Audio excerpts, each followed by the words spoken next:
Assalamu alaikum ma sœur et bienvenue dans Glow Up avec foi, le podcast des musulmanes boss ambitieuses et engagées.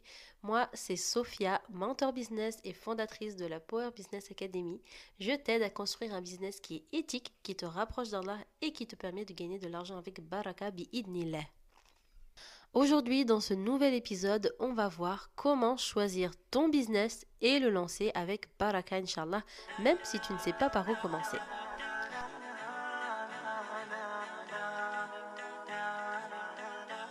Dans un premier temps, je te propose d'identifier tes blocages, ensuite d'identifier tes centres d'intérêt et tes compétences, et c'est comme ça qu'on pourra générer des idées de business. Puis, il va falloir que ton business réponde à un besoin, une douleur, on verra ça par la suite. Et enfin, il va falloir évaluer la viabilité et la rentabilité de ton idée de business pour pouvoir passer à l'action. Si tu es là aujourd'hui, c'est que tu as envie de lancer ton activité toi aussi et de la développer. Tu ressens au fond de toi cette envie-là, ce besoin d'entreprendre. Alors sache, ma sœur, que tu es au bon endroit. Mais si tu as cette envie depuis longtemps et que finalement tu n'es toujours pas passé à l'action, alors là, il va vraiment falloir travailler sur tes blocages. Parce qu'il y a forcément des blocages qui sont liés à ta procrastination. Pour cela, tu vas devoir cibler quels sont tes blocages bien précisément. Il faut en fait que tu fasses une introspection et que tu te demandes pourquoi. Aujourd'hui, oui, tu as cette idée-là, mais tu ne l'as toujours pas lancée. Les autres, ils avancent, ils réussissent et toi, tu es toujours là en train de les regarder et tu n'arrives même pas à passer à l'action et à te lancer. Il peut y avoir plusieurs raisons possibles à cela. Ça peut être tout simplement la peur qui te freine, la peur de l'inconnu, la peur de l'échec, la peur du regard des autres, la peur des critiques aussi. Des gens qui vont te critiquer, des fois même c'est pas la peur des proches, la peur de ton entourage qui peut te critiquer, qui peut te pointer du doigt. Et si tu as peur de ça, alors sache que tu ne feras jamais l'unanimité. Il va toujours y avoir des personnes qui vont te critiquer, qui vont te pointer du doigt, qui vont pointer du doigt tes erreurs ou même parfois te jalouser. Mais dis-toi au final que ta valeur est auprès d'Allah. Elle n'est pas auprès des gens, ta valeur. Même les prophètes, subhanallah, ils ont subi les pires des critiques, les pires des préjudices. Alors franchement, qui l'on est, nous, pour faire l'unanimité et que tout le monde nous aime, que tout le monde fasse nos éloges, que tout le monde nous soutienne. Donc vraiment, garde confiance en toi, tu vois, et avance. Dis-toi que vraiment, tu cherches à plaire et à satisfaire Allah avant tout et que finalement, peu importe. Il va y avoir dans tes chemins des personnes qui vont te soutenir et c'est tant mieux, mais tu vas aussi probablement rencontrer des personnes qui vont pas adhérer à ton projet, qui vont pas te soutenir, peut-être qui vont te critiquer. Et ben en fait, c'est tant pis pour eux, tu vois. Toi, il faut que tu restes bien droit dans tes bottes et que tu te dis, allez, bismillah, j'avance. Ce qui peut te freiner aussi, ça peut être lié au manque d'argent, la peur d'investir en toi, tu vois, la peur d'investir dans des formations, la peur d'investir dans des accompagnements, la peur même parfois d'investir dans tes propres produits. Si tu veux vraiment faire par exemple du business, du e-commerce, tu vas avoir voilà cette peur-là d'investir, cette peur de perdre l'argent, c'est ça qui va te bloquer au final et qui va t'empêcher d'avancer, tu vois. Alors là, il va falloir travailler sur ta peur qui est liée au manque d'argent financier. Souvent aussi, les blocages des sœurs que j'accompagne, c'est qu'elles ont un manque de confiance en elles. Et le manque de confiance en toi, en fait, ça te t'empêche d'avancer clairement, tu vois. C'est comme si tu avais des murs invisibles, tu vois, des barrières comme des vitres, et que toi, tu as envie d'avancer, mais tu peux pas, en fait. Donc c'est vraiment un travail sur soi à faire et un travail d'introspection pour cibler vraiment quels sont précisément tes blocages pour que justement, une fois que tu les as ciblés, tu puisses travailler dessus. J'ai remarqué aussi qu'il y a beaucoup de femmes qui euh, ont peur de s'investir, de développer leur activité parce que tout simplement, en fait, elles manquent de stratégie. Elles savent pas par où commencer, elles sont pas organisées et aussi elles consomment trop de contenus différents. Tu vois, elles piochent à droite, elles piochent à gauche et au final, en fait, elles entendent une stratégie et son contraire et elles perdent pied, elles savent plus ce qu'elles doivent faire. À ce moment-là, si tu es dans ce cas-là, moi, ce que je te conseille, c'est de réduire ta consommation. Ça veut dire que Tu choisis au moins entre 2 et 3 personnes à suivre et surtout des personnes qui ont la même lignée que toi, qui sont cohérentes, qui partagent à peu près les mêmes stratégies aussi. Ça, c'est super important, les mêmes conseils pour que à ce moment-là, toi, tu puisses passer à l'action, tu vois, et que ça ne te freine pas jusqu'au point où tu ne passes pas du tout à l'action, tu vois, ça te freine complètement. Ensuite, deuxième point essentiel, il va falloir que tu définisses tes centres d'intérêt. Il va falloir que tu saches c'est quoi tes centres d'intérêt. C'est quoi qui t'anime, c'est quoi que tu aimes faire naturellement. Et ça, c'est vraiment important de mettre le doigt dessus, de le noter. Parce qu'en fait, dans tes centres d'intérêt, eh bien, si tu trouves une activité, quelque chose que tu aimes bien faire, donc ça va te motiver de l'intérieur. Il va y avoir une motivation qu'on appelle une motivation intrinsèque qui va surgir et ça va te permettre justement de donner le meilleur de toi-même et de persévérer pour atteindre tes objectifs malgré les difficultés. Et dis-toi que lorsque tu vas faire cet exercice pour cibler précisément quels sont tes centres d'intérêt, tu vas pouvoir avoir un travail, une activité en ligne qui va être en rapport avec toi, ce que tu aimes faire. Et c'est à ce moment-là, en fait, que tu vas être heureuse, que tu vas être satisfaite, que tu vas être épanouie personnellement, parce que tu vas faire quelque chose que tu aimes, subhanallah. Et à ce moment-là, tu pourras créer de l'impact dans ta vie et dans celle des autres, Inch'Allah. Ensuite, un point très important, il va falloir que tu identifies tes compétences. Tes compétences, tu les listes. C'est ça qui va te permettre de te distinguer des autres. Ça peut être tout simplement le graphisme, par exemple. Ça peut être la communication. Donc, à toi de lister tes compétences en fonction aussi de tes bagages, de tes diplômes, de tes expériences professionnelles.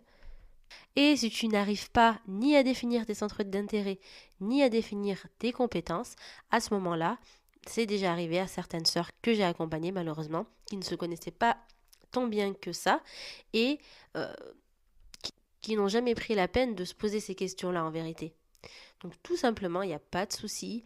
Ce que je propose, c'est d'aller demander à un ami, d'aller demander à un proche, à un mari, une copine qui les connaît bien et de lui expliquer, voilà, en ce moment je travaille sur moi, je fais une introspection personnelle ou pas.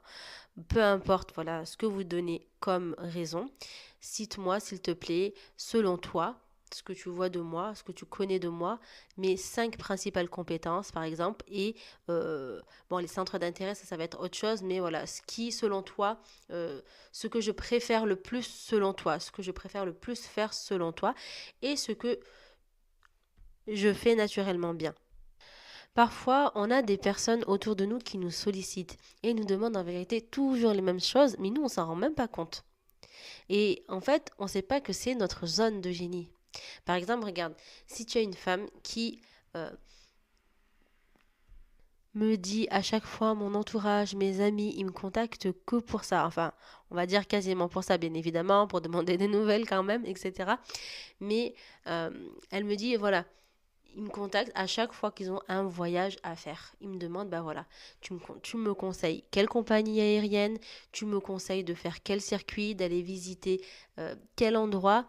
Et c'est vraiment, en fait, elle s'est rendue compte à ce moment-là, en discutant, que finalement, à chaque fois qu'une amie, à chaque fois qu'un proche l'a contactée, c'était pour la solliciter et lui demander de l'aide à ce sujet-là.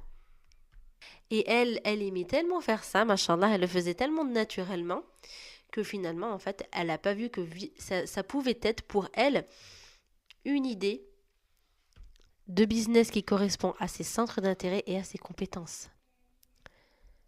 Donc retiens bien, ton idée de business, ça peut être quelque chose que tu fais régulièrement et naturellement, que tu aimes faire et que les autres te sollicitent souvent pour cela. Et une fois que tu as bien défini tes centres d'intérêt d'un côté, que tu as bien noté et défini aussi tes compétences, alors à ce moment-là, on va pouvoir générer des idées de business où il y a de la demande et en cumulant les deux. Ensuite, il faudra voir s'il y a de la demande et des débouchés. Parce que lorsque tu vas faire ce travail, tu vas forcément avoir des idées de business qui vont venir soudainement, mais il va falloir vraiment faire attention et voir s'il y a de la demande dans ce secteur d'activité. Il faut absolument qu'il y ait des débouchés, ça c'est très important et c'est même crucial. Et ensuite, dis-toi que tu as les ressources en toi, ma sœur. il faut que tu prennes conscience de ta valeur. Tu es capable toi aussi de lancer ton business, de construire un business qui a de l'impact. Parce que toi aussi, tu peux apporter ta pierre à l'édifice. Tu peux aider les autres, que ce soit dans un business de produit ou que ce soit dans un business de service. Ce business-là, cette activité-là que tu vas lancer, il faut qu'elle réponde à un besoin. Il faut qu'elle réponde à une demande. Et à ce moment-là, toi, tu vas apporter ta solution et ta contribution. Je tiens à préciser aussi qu'il existe plusieurs méthodes pour identifier des idées de business. Il y a la méthode SWOT, la méthode des personas, la méthode du benchmarking, la méthode de la veille concurrentielle et encore bien d'autres méthodes. Mais bon, aujourd'hui, on va se concentrer sur une seule méthode, sinon ça va durer trop longtemps. Je vais voir avec toi la méthode SWOT qui signifie force, faiblesse, opportunité et menace en français. Donc cette méthode-là, grâce à cette méthode-là, tu vas pouvoir croiser les informations que tu as notées précédemment. Et ces informations-là, tu vas les croiser avec les tendances du marché et les besoins non satisfaits. Donc, tu vas faire 3 colonnes distinctes. Les compétences, les tendances du marché et les besoins non satisfaits. Encore une fois, garde bien en tête que tu dois apporter une solution à un problème. Et par la suite aussi, on va voir comment il faut que tu te niches absolument parce que c'est très important et il ne faut pas le négliger. Donc tu notes tout et tu essayes de croiser les idées. Et à ce moment-là, il va y avoir forcément des idées de business qui vont émerger. Ensuite, ça va être à toi maintenant de choisir une ou plusieurs idées, pourquoi pas, pour lesquelles tu vas évaluer la viabilité et la rentabilité de cette idée-là. Donc, il va falloir que tu fasses une étude de marché qui est solide avant de te lancer. Il va falloir aussi que tu connaisses tes compétences, tes centres d'intérêt, parce que ça c'est bien, mais en vérité, si tu connais que ça suffira pas. Il va falloir que tu comprennes la demande, que tu connaisses le public cible, que tu identifies les tendances du marché. Il faut aussi que tu comprennes les obstacles potentiels qui t'attendent. Il faut que tu collectes aussi des retours d'expérience, que tu évalues la faisabilité financière de ton idée de business. Et une fois que tu as fait ce travail-là, à ce moment-là, tu peux te lancer. Tu peux te lancer officiellement, tu peux lancer et développer ton activité. Si tous les signaux sont bons et sont verts. Et une fois donc que tu as fait tout ce travail-là, je vais te poser une question et je vais te demander quelles sont les raisons principales pour lesquelles tu souhaites entreprendre et lancer cette activité-là que tu viens de trouver et pas une autre. Et moi, en vérité, ce que j'aime bien faire avec mes coachés, avec les femmes entrepreneurs que j'accompagne, c'est leur demander, voilà, pourquoi tu souhaites lancer cette activité en ligne-là. Par exemple, il y en a une à qui j'ai demandé, pourquoi tu lances cette boutique de e-commerce pour vendre des abayas aux femmes musulmanes? Alors elle m'a répondu, voilà, parce que les femmes musulmanes, elles ont un style vestimentaire qui est bien précis, elles doivent se couvrir tout le corps, jusqu'aux poignets, jusqu'aux chevilles, elles doivent porter des vêtements amples, elles doivent se couvrir tout le corps, etc. Et il n'y a pas beaucoup de modèles qui sont stylés, qui sont à la mode, qui sont avec des tissus dans lesquels on est à l'aise, qui sont qualitatifs aussi en France. J'en trouve pas, tu vois. Et donc, c'est pour ça, me dit-elle, que je veux lancer cette marque de abaya de mode modeste en France pour aider ces femmes-là qui n'ont pas trouvé finalement de belles abayas à porter qualitatives en France et à la mode. Et une fois donc qu'elle m'a formulé sa réponse, je vais reprendre sa réponse pour lui reposer une autre question. Et je vais faire ça en fait 5 fois pour que vraiment on trouve son pourquoi et un pourquoi qui est puissant, qui est bien ancré. Et au final, en fait, quand je vais faire ça 5 fois d'affilée avec elle, ça va me donner et ça va lui donner la raison pour laquelle elle a entrepris. Et en général, en fait, c'est beaucoup des personnes qui ont traversé ces difficultés-là, qui ont rencontré elles aussi ces difficultés-là, ce problème-là, qui veulent apporter maintenant leur contribution et apporter une solution à ce problème. Et une fois qu'on a fait ça, je vais proposer un plan d'action.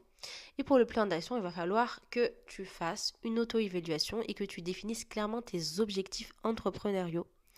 Ensuite, il va falloir que tu travailles sur ta niche cette fois-ci. Comme je te l'ai dit précédemment, tu apportes une solution à un problème, mais ensuite, n'oublie pas et garde en tête que tu dois te nicher.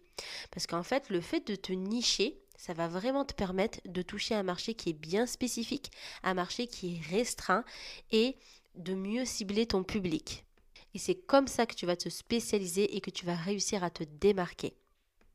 Si on reprend l'exemple de la sœur avec qui j'avais communiqué, avec qui j'avais parlé, donc ce que je lui avais conseillé, je lui ai dit voilà, c'est très bien, tu veux lancer toi aussi ta marque de mode pudique, ta marque de abaya robe pudique en mastora, mais le problème c'est que tu n'as pas de distinction finalement par rapport aux autres, par rapport aux concurrents. Donc comment veux-tu en fait que une cliente, un prospect, et te choisissent toi par rapport à une autre? Comment en fait tu fais pour te différencier? C'est à ce moment-là que la niche elle intervient. Se nicher, ça peut être tout simplement par exemple le fait de lancer une activité en ligne de abaya, oui, mais pourquoi pas se spécialiser dans les abaya mère-fille, tu vois par exemple. Ça, j'en vois très peu sur le marché. Il y a une autre solution aussi, c'est pourquoi pas se nicher essentiellement sur des personnes. Voilà, des personnes qui veulent se vêtir de façon modeste, par exemple, ok, très bien, mais qui rencontrent encore un autre problème. Non seulement, voilà, les abayas ne sont pas à la mode, il n'y a pas des tissus qui sont qualitatifs, mais cette fois-ci, leur problème là, c'est un énorme problème, c'est que ces personnes-là, comme elles sont grandes, elles sont de grande taille, alors toutes les abayas qu'elles trouvent sur les marchés, c'est en général, la plupart du temps, des tailles uniques. Et ces abayas-là, en fait, elle leur va au niveau du tibia, tu vois, mi-mollet. Donc finalement, voilà, elle rencontre encore un autre problème. Pourquoi pas se spécialiser dans les abayas pour les femmes qui sont très grandes? Et là, tu te différencies de la concurrence et c'est comme ça que tu te démarques. Ensuite, il faut que tu te fixes absolument des objectifs qui sont clairs, qui sont atteignables à court, moyen et long terme. Et évidemment, tu analyses le marché. Encore une fois, tu réponds à un problème. Quelle est la solution que toi, tu vas lui apporter? Et ça, il va falloir que tu le détailles. Il faut que tu travailles dessus. Il faut que tu te questionnes. Il faut que tu questionnes ton public cible. Il faut que tu t'entoures des personnes, par exemple, qui rencontrent les mêmes difficultés pour lesquelles tu vas apporter une solution. Et tu leur demandes, ben voilà, écoute, détaille-moi. C'est quoi tes problèmes? C'est quoi tes difficultés? Qu'est-ce qui te bloque? Comment est-ce que tu fais? Et c'est comme ça, en fait, en échangeant aussi avec elle, que tu vas pouvoir savoir comment, par quel angle tu vas pouvoir l'aider et quelle solution tu peux lui apporter, en fait. Donc, à toi de te concentrer sur les besoins de ton public cible. N'oublie pas non plus d'élaborer un budget qui est réaliste, en tenant compte des dépenses et des charges mensuelles. Bien évidemment, malheureusement, je suis tombée sur des sœurs qui allaient travailler à perte et qui au bout de quelques mois, elles étaient obligées de tout arrêter parce que ça rentrait pas dans les frais et que c'était pas rentable. Donc il faut bien en amont, avant de développer son activité, avant de la lancer, que les coûts ils soient bien évalués. Il faut que tu évalues tes dépenses, tes charges mensuelles récurrentes et à ce moment-là, en fait, tu pourras définir un prix de vente qui est rentable. Et sache, ma sœur, que la différence entre une personne qui a déjà atteint ses objectifs et qui a, selon toi, réussi, c'est tout simplement le passage à l'action. C'est comme ça que tu vas te différencier, c'est comme ça que tu vas avancer. Parce qu'il y en a beaucoup qui veulent entreprendre, il y en a beaucoup qui ne savent pas quoi faire, qui ne savent pas comment faire. Il faut que tu te fixes des objectifs et qu'ensuite, ces gros objectifs que tu as, tu les découpes en petits objectifs, en sous-objectifs. Et petit à petit, step by step, tu vas passer à l'action. Et tu vas demander l'aide d'Allah et Allah il va te faciliter et tu vas avancer jusqu'à Inch'Allah ta'ala, je te le souhaite, tu vas réussir à développer ton projet. Et surtout, un conseil essentiel, crucial, souligné en rouge, surligne-le en jaune si tu veux. Il faut absolument que avant que tu te lances, que tu lances ton activité. Donc ça, tout ce qu'on a vu jusqu'à présent, c'est le travail en fait de pré-recherche. Quelle est l'activité qui te correspond à toi réellement? Qu'est-ce que tu aimes faire? Qu'est-ce qui t'anime? Quelles sont les choses pour lesquelles toi tu es doué? Ça va te permettre de trouver une idée de business. Mais avant de lancer ce business, il va falloir que tu consultes Allah. Et je te conseille de faire la prière de consultation. Salat al-istikara, tu vois. En fait, la prière de consultation, elle est aussi appelée la demande du khayr, la demande du bien. Donc, tu vas demander à Allah, voilà, j'ai cette idée-là et voilà, selon moi, voilà, c'est une bonne idée, mais maintenant je souhaite te consulter, ya Allah. Si cette activité-là que j'ai, c'est un bien pour moi, c'est un bien pour les autres, alors facilite-la moi. Mais si cette activité-là, que je crois être bien et bénéfique pour moi et les autres, c'est un mal pour moi, pour mon ici-bas et pour mon au-delà, alors détourne-moi d'elle et rends-moi satisfait de cette décision. Et à ce moment-là, ma sœur, tu commences à passer à l'action. Et c'est comme ça qu'Allah il va te donner ta réponse. Donc, c'est pas forcément dans des rêves, c'est pas forcément dans des songes vraiment, mais ça peut être tout simplement en fait lors du passage à l'action, il va y avoir des facilités, subhanallah. Tu vois qu'il y a des facilités, c'est que les choses elles s'enchaînent, que ça te donne de l'énergie de travailler, de développer cette activité-là. Alors, bismillah. Si tu vois à ce moment-là qu'il y a des difficultés, que il y a vraiment, tu vois, des signaux, des alertes, des alarmes, quoi. Allah, il t'envoie des signes, en vérité, tu vois. C'est juste à nous d'ouvrir les yeux et d'être attentif, d'ouvrir notre cœur aussi et d'être attentif à ces signaux. Et si tu vois que c'est pas bon, au fond de toi, tu le sens. Donc, à ce moment-là, ben, alhamdulillah, tu vois. Qadallahu ma shafa'al. Moi, je ne sais pas, mais Allah, lui, il sait. Allah, il est le plus sage et je lui fais confiance. Et l'entrepreneuriat, c'est un véritable outil parce que ça te pousse à développer ton tawakkul. Que tu le veuilles ou non, ça te pousse à développer ta relation avec Allah, à te rapprocher de lui dans toutes tes prières. Tu invoques, tu demandes à Rabbi, tu vois, tu lui demandes même dans les choses les plus simples. C'était Aïcha radiallahu anha, elle disait pour lasser ses chaussures. Elle demandait de l'aide à Allah, une invocation. Tu vois, c'est pour les choses les plus minimes en fait. Nous, on attend d'avoir une grande action, un grand changement dans notre vie, une grande décision à prendre pour faire une prière de consultation ou ne serait-ce que d'invoquer Allah. Non, c'est tout au long en fait de ce processus-là, tout au long de ta vie, même là dans le développement de ton activité, eh bien tu demandes, tu consultes Allah, tu invoques, tu invoques, tu invoques. Et non seulement tu développes ton activité, mais en plus de ça, tu développes ta relation avec Allah et ça c'est magnifique, subhanallah. Et donc, bien évidemment, lorsque tu commences à passer à l'action, tu t'assures de bien être conforme, ma sœur, de respecter les règles du commerce en islam. Tu commences à développer tes réseaux ensuite. Et un autre conseil, tu commences à développer les réseaux. Pas en fonction de toi. Bien sûr, oui, il faut que tu sois à l'aise avec le réseau que tu vas lancer. Mais il va falloir surtout que tu développes les réseaux où se trouve ton public cible. Là où toi, tu vas apporter ta solution. Les personnes que tu cibles, toi, que tu, que tu souhaites aider, pour lesquelles tu souhaites apporter ta contribution. Il faut que tu développes ton activité en priorité sur ce réseau social-là où elle se trouve. Et je te déconseille de copier les business des autres. Tu crois que voilà, ce business-là, il est mieux qu'un autre parce que ça fonctionne, il y a du monde, il y a beaucoup de clients. Mais non, en fait, c'est vraiment pas dans ce sens-là. C'est pas parce que voilà, c'est un business qui est à succès, voilà, qui est tendance sur le marché, qu'il faut absolument le suivre. Non. Et qu'il faut absolument que toi, tu lances la même activité. Pas du tout. Ça, c'est pas bon parce qu'en fait, ça va pas être viable sur le long terme. Ta motivation, il faut qu'elle vienne de toi. Il faut qu'elle vienne de l'intérieur. Que ce soit une motivation intrinsèque. Il faut pas copier les autres, ça sert à rien. Oui, ce business, il peut marcher pour cette personne-là, mais finalement, en fait, il peut ne pas marcher pour toi aussi. Donc, ça sert à rien de perdre du temps à copier les autres. Par contre, ce qui est important, c'est de s'inspirer des réussites des autres. Pourquoi pas, oui, tu vas apporter ta contribution, tu vas apporter ta pierre à l'édifice en lançant ce style de business bien spécifique, mais en apportant ta contribution. Et d'ailleurs, c'est ça, comme on l'a vu précédemment, qui va te permettre de te démarquer. Donc ça sert à rien de copier bêtement. Et si tu souhaites aller plus loin, n'hésite pas à télécharger la mini-formation que j'ai spécialement réalisée pour toi. Dans cette mini-formation, tu pourras savoir et tu pourras travailler en détail sur des exercices concrets, des questions auxquelles tu devras répondre dans le détail pour que tu saches enfin quel business te correspond réellement. Tu pourras aussi faire une étude de marché pour évaluer la viabilité et la rentabilité de ton idée de business.